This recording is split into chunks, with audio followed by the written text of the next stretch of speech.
నిజామాబాద్ జిల్లా ఆర్మూర్లో బీఆర్ఎస్ కు షాక్ తగిలింది. వరుసగా 18 మంది బీఆర్ఎస్ కౌన్సిలర్లు కాంగ్రెస్ పార్టీలో చేరారు.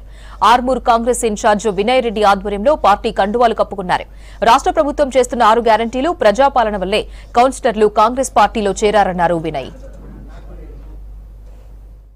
ఆర్మూర్ సీనియర్ కౌన్సిలర్లందరూ గత ప్రభుత్వాలు ఏదైతే ఇబ్బంది పెట్టారో డెవలప్మెంట్ లేక కనీసం ముఖ్యమంత్రి గారికి కేసీఆర్ కి వారి కాన్స్టిట్యున్సీలలో మహాల్స్ కట్టడానికి డబ్బులు ఉంటాయి, కానీ మన ఆర్మూర్ అంటే మనం చాలా గొప్ప చెప్పుకుంటాం.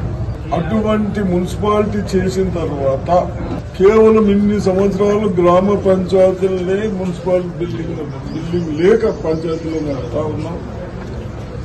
ఈ దరిద్రులు బాకీలు తెచ్చి లక్షలాది కోట్ల బాకీలు తెచ్చి వాళ్ళ స్వార్థాల కొరకు వాళ్ళ కమిషన్ల కొరకు పనులు చేసి ఆ పనులలో కూడా నాణ్యత లేక ప్రజలకు ఉపయోగపడని విధంగా పనులు చేస్తూ వాళ్ళ ఆవేదనతో